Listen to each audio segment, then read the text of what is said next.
नमस्कार, आप देख रहे हैं कहानी कुर्सी की। मैं हूं सौरभ शर्मा आपके साथ। मेवात और हरियाणा में और जगहों पर जो हिंसा हो रही है वो अभी भी सुर्खियों में बनी हुई है। नूह हिंसा के बाद अब ऐसा लगता है कि पुलिस पर सबसे ज्यादा सवाल खड़े हो रहे हैं कि पिछले कई दिनों से जो गौरक्षक एक तरफ, दूसरी ओर मेवात के कुछ क्रिमिनल एलिमेंट्स, यूट्यूबर्स, फेसबुक पर सोशल मीडिया के अकाउंट चलाने वाले लोग, ये एक दूसरे के साथ जो ये सोशल मीडिया वॉर कर रहे थे, इसकी पुलिस को भनक क्यों नहीं पड़ी? जल्दी से आज कहानी कुर्सी की में किन किन मुद्दों पर हम बात करेंगे वो आपको बता दूं, फिर चलते हैं मेहमानों के पास। जैसा मैंने आपसे कहा, अभी भी मेवात की हिंसा को लेकर देश भर में सवाल हैं। गोरक्षक अगर मेवात जाने की तैयारी कर रहे थे, खासकर मोनू मानेसर का नाम सामने आ रहा है और उसको जवाब भी दिया जा रहा था दूसरी ओर से, तो पुलिस क्या कर रही थी? और अब कुछ ऐसे वीडियोस भी सामने आ रहे हैं, ऑडियो भी सामने आ रहे हैं, जिसमें गौरक्षक भी आपस में बटे हुए दिखाई दे रहे हैं। उनकी नाराजगी कुछ लोगों की इस बात को लेकर के है कि जब पहले यह तय हुआ था, मोनू मानेसर हो या कुछ और हो जो गौरक्षा के काम में लगे हुए हैं, ये लोग भी मेवात जाएंगे, एन मोमेंट पर इन्होंने अपना जाना कैंसिल क्यों कर दिया? ये वहां क्यों नहीं आए? एक ऑडियो हम आपको भी सुनाएंगे जिसमें यह कहा जा रहा है कि इन लोगों की वजह से जो वहां पर और लोग थे जिनका किसी गौरक्षक दल से कोई लेना देना नहीं था, जिनका किसी विषय से कोई लेना देना नहीं था, वो मासूम लोग फंस गए और उनके ऊपर हमला हुआ।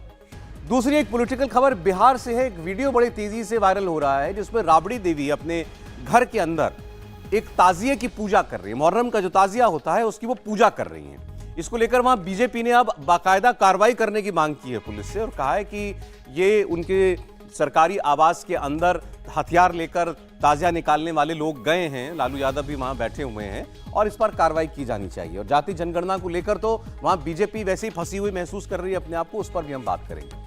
तीसरी बड़ी खबर यह कि नरेंद्र मोदी ने जो लगातार एक अभियान छेड़ा है अपने सांसदों से मुलाकात करने का, अलग अलग बैचेस में वो मुलाकात कर रहे हैं। आज भी कुछ सांसदों से उनकी मुलाकात होगी।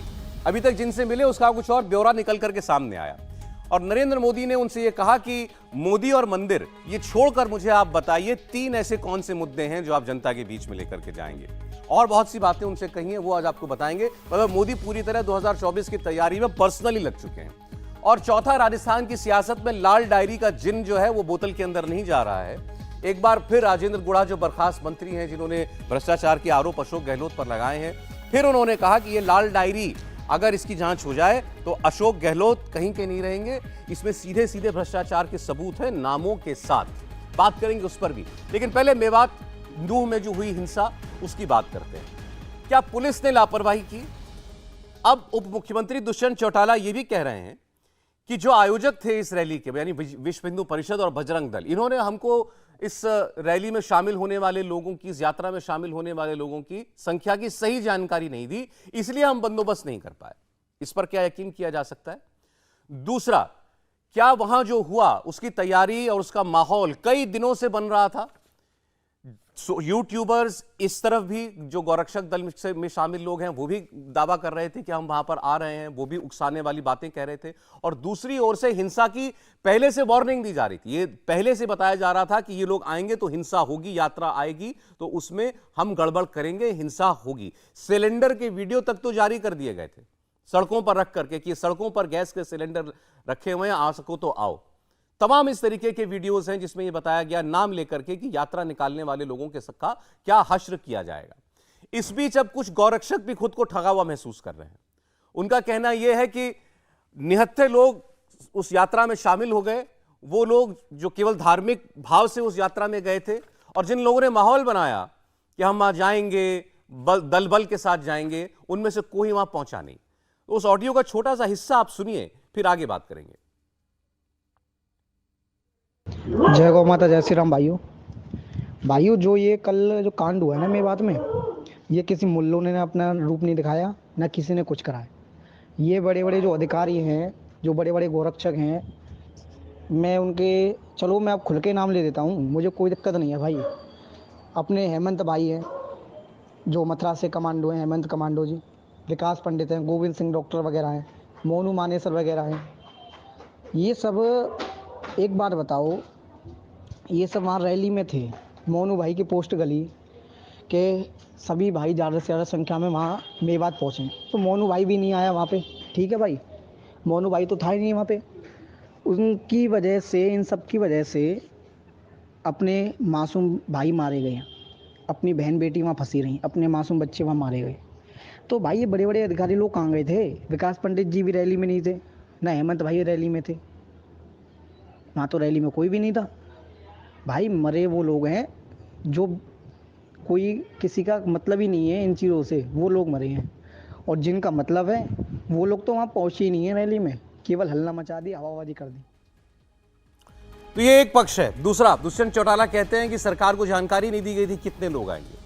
राव इंद्रजीत सिंह जो मंत्री हैं वो ये कह रहे हैं कि धार्मिक यात्रा में हथियार लेकर कौन लोग जाते हैं, और उन्हीं की बात को पकड़ लिया असदुद्दीन ओवैसी ने, और वो कह रहे हैं कि हथियार लेकर भले ही ये विश्व हिंदू परिषद और बजरंग दल के लोग पहुंचे हों, लेकिन हम जानते हैं कार्रवाई किस पर होगी और मासूम लोगों को जेल में डाला जाएगा। इस बीच पुलिस ने अपनी कार्रवाई तो शुरू कर ही दी है, वहां दबिश दी जा रही है, कई लोग जो हैं गिरफ्तार किए जा चुके हैं, यानी हिरासत में लिए जा चुके हैं, उसको लेकर भी बात करेंगे। मेहमानों से आपका परिचय पहले कराते हैं। हर्षवर्धन त्रिपाठी जी रोज की तरह हमारे साथ हैं, स्वागत है हर्षवर्धन जी आपका। हमारे साथ विनोद अग्निहोत्री जी फिर आज चर्चा में शामिल है। विनोद जी स्वागत आपका भी। और समीर चौगानकर साहब हमारे साथ हैं। समीर साहब बहुत स्वागत है आपका। देखिए अब ब्लेम गेम शुरू हो गया हर्षवर्धन जी, मेवात को लेकर के सरकार पर सवाल न उठे, इसीलिए अब दुष्यंत चौटाला कह रहे हैं हमें तो यही नहीं मालूम था कितने लोग आएंगे। अच्छा, कितने लोग आएंगे इसकी जानकारी आपको दे दी जाती तो आप वहां क्या लगा देते? पुलिस के बटालियन लगा देते। जब पूरा का पूरा लगभग शहर निकल करके आ गया उनको घेरने के लिए, तादाद हजारों में थी, जब सैकड़ों लोग खेतों से आ रहे हैं, गोलियां चला रहे हैं, तो आप क्या कर लेते? अब तो सवाल ये उठ रहा है कि एंटीसिपेशन था ही नहीं पुलिस का कि यहां हो क्या सकता है। देखिए, मनोहर लाल खट्टर मुख्यमंत्री हरियाणा, गृह मंत्री अनिल विज और उप मुख्यमंत्री दुष्यंत चौटाला जो बोल रहे हैं, ये मतलब बड़ा कलेजा चाहिए, बड़ा साहस चाहिए कि आप इतनी बड़ी घटना हो गई और उसके बाद आप ये कह रहे हैं कि आयोजकों ने हमें जानकारी नहीं दी कि कितने लोग।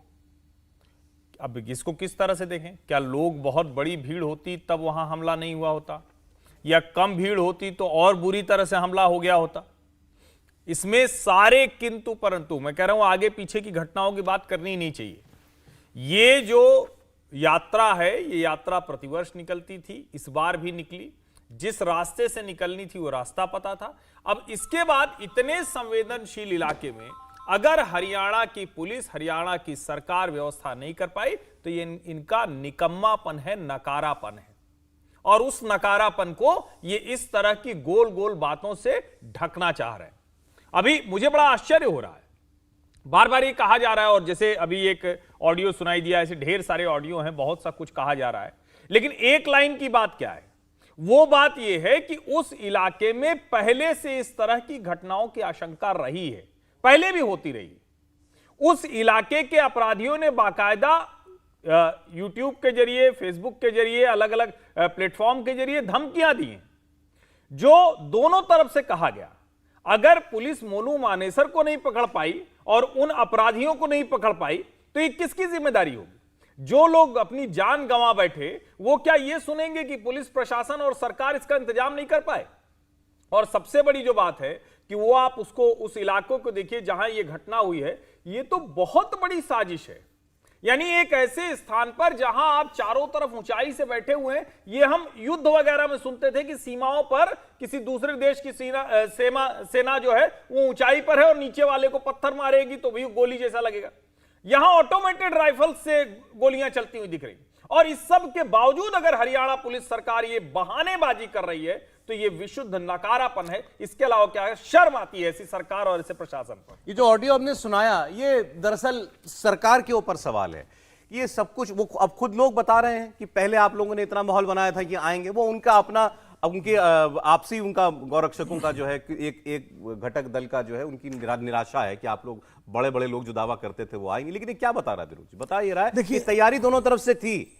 एक साइड ने कहा था गौरक्षक दलों ने कि हम आएंगे, दल बल के साथ आएंगे, वो उकसा भी रहे थे, और वहां से तो वीडियो जारी कर दिए गए थे। आओ देखते हैं, आओ देखते हैं। देखिए, जो हर्षवर्धन जी ने तो बहुत शालीनता से कहा कि कलेजा चाहिए, हमें लगता है बहुत बेशर्मी से ये लोग बयान दे रहे हैं।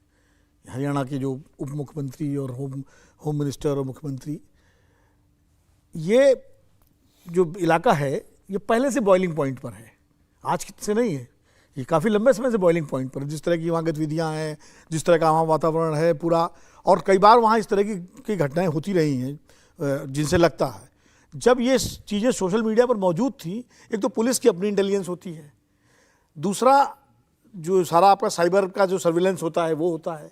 जब सारी चीज़ें वहाँ आग पूरी लगा दी गई, मतलब तैयारी हो गई, और उसके बाद भी पुलिस ये हाथ पे हाथ धरे बैठे हुए हैं। देखिए इस ऑडियो से दो चीज़ें निकलती हैं। पहली बात तो ये है कि ये एक संदेश उन सारे शांतिप्रिय लोगों के लिए है जो इन तमाम नेताओं के बड़े बड़े दावों और बड़े बड़े उकसाने वाले बयानों के आधार पर बेचारे श्रद्धा से और आ जाते हैं रास्ते में और जुलूस में शामिल हो जाते हैं और ये नेता गायब हो जाते हैं, किसी पक्ष के हों। और दूसरा ये संदेश है कि इतना सब होने के बावजूद उधर दूसरी तरफ से तैयारियां हो रही हैं। आप खुद ही कह रहे हैं सिलेंडर रखे जा रहे हैं, वीडियो है उसका। वीडियो है उनके, और सरकार जो है वो आंख बंद किए है, पुलिस आंख। कायदे से तो ये होना चाहिए था, पहले ही प्रिवेंटिव अरेस्ट होनी चाहिए थी। ऐसे तत्वों की जो वीडियो जारी कर रहे थे उनकी प्रिवेंटिव अरेस्ट होनी चाहिए थी। और इसके अलावा पूरी फोर्स लगा करके उस पूरे इलाके को कॉर्डन करके अगर यात्रा निकालनी थी और उस रूट से यात्रा निकलती रही है पिछले कुछ वर्षों से, तो उसको पुलिस के घेरे में पूरे निकालना चाहिए था। और जो उस यात्रा के आयोजक थे उनसे पूरी बाकायदा एक अंडरटेकिंग ली जाती है कि भाई कोई हथियार लेकर नहीं आएगा, शांतिपूर्वक कोई नारेबाजी नहीं होगी और अपनी यात्रा निकालेंगे। और दूसरे पक्ष के जो जिम्मेदार लोग हैं उनसे भी पूरी अंडरटेकिंग ली जानी चाहिए, और जो अपराधी किस्म के तत्व हैं उनको गिरफ्तार करके पहले ही प्रिवेंटिव उनको पकड़ के जेल भेज देना चाहिए, पुलिस के पास इख्तियार हैं। और इस तरह से आप इस यात्रा को निकाल सकते थे। लेकिन बिल्कुल जैसे इसके बारे में या तो पुलिस क्या कहते हैं तो बड़ी विफलता है कि अगर आप उसको प्रिएम्प्ट नहीं कर पाए, अनुमान नहीं लगा पाए, और ये कहना कि उन्होंने संख्या नहीं बताई। अरे भाई संख्या नहीं बताई, ये तो लोकल डीसीपी और एसएचओ उनको अंदाज होना चाहिए कि यात्रा निकल रही है, 5,000 लोग होंगे, 10,000 लोग होंगे, 15,000 होंगे, 20,000 होंगे, अंदाज तो लग ही जाता है। और संख्या उनसे पूछनी चाहिए थी आयोजकों से कि संख्या। कोई संख्या को जिम्मेदार बता रहा है, कोई बता रहा है कि मोनू मानेसर ने माहौल खराब कर दिया, कोई कह रहा है कि ये लोग अपने साथ हथियार लेकर के आए थे। तो सर मेरा कहना ये है मोनू मानेसर तो अरेस्ट वारंट उनका है, लेकिन वो लगातार गायब भी हैं और प्रकट भी हैं। मोनू मानेसर को हम क्रिमिनल मान लें एक बात, क्रिमिनल है, उस पर आरोप है हत्या का। हालांकि वीएचपी के लोग कहते हैं कि उसके ऊपर कोई आरोप नहीं है। कल सुरेंद्र जैन ने कहा कि कोई आरोप नहीं है, कुछ भी तो केस तो रजिस्टर है ही, हम मान लें कि उसकी वीडियो से माहौल खराब हुआ। इसका अधिकार तो कोई किसी को नहीं दे देता ना कि सामने से आप जो है पूरा मॉब आएगा और आप यात्रा को टारगेट करेंगे। बिल्कुल नहीं देता, बिल्कुल नहीं। आज मैं देख रहा हूं तस्वीरें दिखाई जा रही हैं, ओवैसी साहब भी जिक्र कर रहे हैं इनके पास तलवारें थी, इनके पास बंदूक थी, ये लोग यात्रा में क्यों लेकर के आए। देखिए ये आप किसी के पास तलवार दिखेगी तो आप गोली चला देंगे। ये बड़ी गंभीरता से मैं कह रहा हूं कि ये जो तमाशा शुरू होता है ना कि शोभा यात्रा में किसी के पास तलवार थी, किसी के पास कुछ था। देश भर में ऐसी शोभा यात्राएं निकलती हैं और उसमें कई बार लोग तलवार या ऐसी चीजें लिए रहते हैं, लेकिन उनको क्या किसी पर हमले के लिए इस्तेमाल किया गया क्या? कैसी बेवकूफी वाली बहस की जा रही। और कमाल की बात यह है कि वो बड़े बड़े नेता कहते हैं जो ये सोच भी नहीं रहे हैं कि पूरी तरह से मुस्लिम इलाके में हिंदू शोभा यात्रा पर हमला हुआ है। ये कोई ऐसा नहीं है कि किसी इलाके में दो पक्ष आमने सामने रहे हों। मंदिर में जिस तरह से लोग फंसे थे, उन सड़कों पर जिस तरह से लोग फंसे थे, और मैं कह रहा हूं कि अगर आपको लगता है कि कोई अपराधी उसमें शामिल है, कोई गलत जिसको कहते हैं कि असलहे लेकर जा रहा है, उसको गिरफ्तार कीजिए। उसके लिए शासन सवाल तो बीजेपी का सांसद उठा रहा है, राव इंद्रजीत सिंह। मैं राव इंद्रजीत की भी बात कर रहा हूं कि अगर वो ये कह रहे हैं तो क्या उनको अपनी सरकार पर सवाल उठाना चाहिए ना। अगर वो ये कह रहे तो इसका मतलब उनकी सरकार नहीं काम कर रही, इसका मतलब भाजपा की सरकार नहीं काम कर रही। बस एक वो यात्रा कई वर्षों से वहां से निकल रही है, वो इलाका भी वही है, यात्रा भी निकल रही है। इतनी बड़ी घटना अगर हुई है, इसके पहले तो नहीं हुई, यात्रा निकलती रही है, तो कहीं ना कहीं उसके पीछे कोई बड़ी साजिश है। और उस साजिश का पता लगाना या उसको प्रिएम्प्ट न कर पाना किसकी विफलता है? ये नहीं, प्रशासन पर हमने बात कर ली सर। अब मैं इसके दूसरे पहलू पर आ रहा हूं। सारी जिम्मेदारी सरकार की और प्रशासन की है। पहली बात तो ये, अगर आपको ये भी पता था, अगर आपको ये एंटिसिपेट कर लेते कि यहां दंगा होगा, हंगामा होगा, आप यात्रा की इजाजत ना देते या देते इजाजत। नहीं सुनिए, ये सर ये बात वीएचपी ने कही। वीएचपी ने ये कहा कि अगर हमें मालूम होता कि यहां कुछ ऐसा होने वाला है, हम अपने लोगों की जान को खतरे में थोड़ी डालेंगे, आम आदमी की जान को खतरे में थोड़ी डालेंगे। पुलिस हमसे कहती है आप यात्रा मत निकालिए, यहाँ पर हंगामा होगा। इजाजत अगर देते तो मुकम्मल इंतजाम करते, बिल्कुल, और उनको पकड़ते। ऐसे तत्वों को जो साजिश करने वाले लोग हैं, जो सिलेंडर रख रहे हैं, जो वीडियो जारी कर रहे हैं, जो राइफलें लेके पहाड़ों पर चढ़ रहे हैं, तो आपके फोर्स और आपके पास क्या है? आप पहले ही उनको 4 दिन पहले कर सकते थे भाई। सर थाना लगभग जला दिया गया है, बस लेकर थाने में घुस गए। अब यही तो मतलब साइबर थाने में अगर सौरभ जी बताओ 2019 में जब अमित शाह जी गृह मंत्री बने देश के 90 दिन के भीतर उन्होंने सभी राज्यों के गृह मंत्रियों की बैठक बुलाई थी और ये बहुत स्पष्ट कहा था कि सोशल मीडिया के ऊपर, चाहे वो फेसबुक हो, ट्विटर हो या व्हाट्सएप हो या अपना यूट्यूब हो, इस पर जिस तरीके से जो घटनाएं चल रही है, इंटेलिजेंस इसके ऊपर ध्यान रखे और जब भी कोई धार्मिक जुलूस निकलता है या कोई भी शोभा यात्रा निकलती है तो उसके लिए बेहतर इनपुट की व्यवस्था करे। और जब उसके 90 दिन बाद फिर उन्होंने राज्यों के गृह सचिवों की बैठक की थी, उसमें अमित शाह ने उनसे पूछा था कि आप अपने राज्यों के जो संवेदनशील क्षेत्र हैं उनको आइडेंटिफाइड कीजिए, वहाँ पर कोई भी शोभा यात्रा निकलती है या कोई भी प्रदर्शन होता है या कोई भी वहाँ से जुलूस निकल रहा है तो उसके लिए आप वहाँ पे विशेष सुरक्षा बल रखिए जिससे राज्य के अंदर ये घटना न हो। और मैं हरियाणा के बारे में बताना चाहता हूँ कि हरियाणा सरकार ने 3 साल पहले ही इस मेवात का एरिया और जो एरिया है इसको संवेदनशील बता के केंद्रीय गृह मंत्रालय को बताया था कि हमारे राज्य में संवेदनशील एरिया है। उसके बाद आप देखिए कि जब वहाँ से इतनी बड़ी शोभा यात्रा निकल रही है और वहाँ पर प्रोग्राम हो रहा है तो वहाँ पर किस तरह की व्यवस्था है कि राज्य सरकार को इनपुट का पता नहीं है, गृह मंत्री को इस बात की जानकारी नहीं कि वहाँ से कितने लोग निकल रहे हैं, पुलिस की व्यवस्था क्या है, होमगार्ड के भरोसे वहाँ की व्यवस्था छोड़ दी गई, होमगार्ड थी वहाँ पर, पुलिस की व्यवस्था इतनी सुरक्षित नहीं गई। तो मुझे ऐसा लगता है कि राज्य सरकार को अपने संवेदनशील क्षेत्रों पे बहुत ज़्यादा ध्यान देने जरूरत है और वहाँ पर्याप्त सुरक्षा व्यवस्था करना चाहिए थी। ठीक है, गोरक्षकों की बात आ रही है। देखिए, गोरक्षकों को लेकर तो 2021 में हरियाणा सरकार ने तो गोरक्षक दल बनाया था राज्य सरकार ने कि जो गोरक्षक रहेंगे वो पुलिस प्रशासन के साथ मिलकर गो तस्करों को पकड़ेंगे, पुलिस के हवाले करेंगे। अब हरियाणा में 15,000 गोरक्षक रजिस्टर्ड हम तो कह रहे हैं अगर गोरक्षा के नाम पर कोई अवैध काम हो रहा है या वो लोग माहौल खराब कर रहे हैं तो आप उनको पकड़िए, उनको भी पकड़िए, बंद कीजिए, सबको बंद कीजिए। देखिए, गोरक्षक किसी का माहौल खराब कर गोरक्षक कोई अवैध काम नहीं मुझे करता। लगता है कि गोरक्षक सिर्फ जानकारी दे देते हैं कि इसमें यह स्थिति है, पुलिस कार्रवाई करती है। नहीं, इस मामले में गौरक्षक या कोई और बात करने का कोई तुक नहीं है। यहां इनमें से कोई ऐसा काम नहीं हुआ जिसकी चर्चा हो। यहां मुसलमानों ने तय करके हिंदू शोभा यात्रा पर हमला किया है। उस पूरे इलाके में जिस तरह का काम हुआ है उसमें लोगों की जान गई, लोगों की गाड़ियां जलाई गई और वो लोग ऐसे लोग नहीं थे कि कोई 10, 20, 50, 100 या 10,000 लोग रैली करने निकले। वो परिवार के साथ यात्रा निकलती है, वो जलाभिषेक होता है, कलश लेकर लोग यात्रा निकलते हैं। जो हिंदू परंपरा है, जो हिंदू आस्था है, उसके लिहाज से यात्रा लेकर लोग निकलते हैं। और उस पर अगर इस तरह से तैयारी करके हमला किया गया तो यह प्रशासन की नाकामी है। और दूसरा, उस इलाके में अपराधी गुंडे हैं जिनको चिन्हित करना पड़ेगा और उनको सजा देनी पड़ेगी। यह कहने से काम नहीं चले। और कमाल की बात यह देखिए कि उसके बाद कहा जा रहा है कि मुस्लिमों पर हमला हो रहा है। ये मुस्लिमों पर हमला हो रहा है। कल ही हम लोग बात कर रहे थे कि मुसलमान डरे हुए। नहीं, मेवात की बात अलग है। वो वहां आपने ठीक कहा, वहां पर तो शोभा यात्रा पर हमला हुआ और वहां मुस्लिम बहुल इलाके में लोगों ने निकल करके मारा, बिल्कुल क्लियर है। उसके प्रतिक्रिया में जो है जो उसके बाद गुड़गांव में हो रहा है, जो सोना में हुआ, जो मस्जिद का इमाम मरा, वो उसको भी जायज, उसको कैसे दुखद है। एक भी जान जो गई है, दुकानें जो जलाई गई, कल गोदाम जलाए हैं, मीट की दुकानें बंद कराई हैं, पंचर की दुकानें जलाई हैं, हॉस्पिटल जलाया है। जितने लोग मारे गए या जिनका नुकसान हुआ उनमें से कोई इसमें शामिल नहीं। लेकिन मैं कह रहा हूं जो लोग शामिल हैं, जो गुंडागर्दी कर रहे हैं, जो चुनौती दे रहे हैं, जो बता रहे हैं, उनको क्यों नहीं पकड़ा जा रहा है और वो क्यों पकड़े नहीं जा पा रहे हैं। और दूसरा बात, आज ये हिपोक्रेसी भी कॉल आउट होनी चाहिए। जमात उलेमा हिंद अब नू पहुंच गई है और वो इस बात के लिए वो वहां क्यों गए हैं, ये सुनिश्चित करने के लिए कि कोई निर्दोष व्यक्ति जेल में ना डाला जाए। एक शब्द किसी ने नहीं कहा उस हिंसा के ऊपर। नहीं, सवाल ये है कि दोनों बदनी साहब में से एक का स्टेटमेंट नहीं आया। निर्दोष का सर्टिफिकेट कौन देगा? निर्दोष कौन है, कौन दोषी है, ये ना तो जमात उलमा हिंद तय कर सकती है, ना कोई राजनीतिक पार्टी तय कर सकती है। ये तो एजेंसी तय करती है, जो जांच एजेंसी होती है वही तय करती है कौन दोषी कौन निर्दोष है।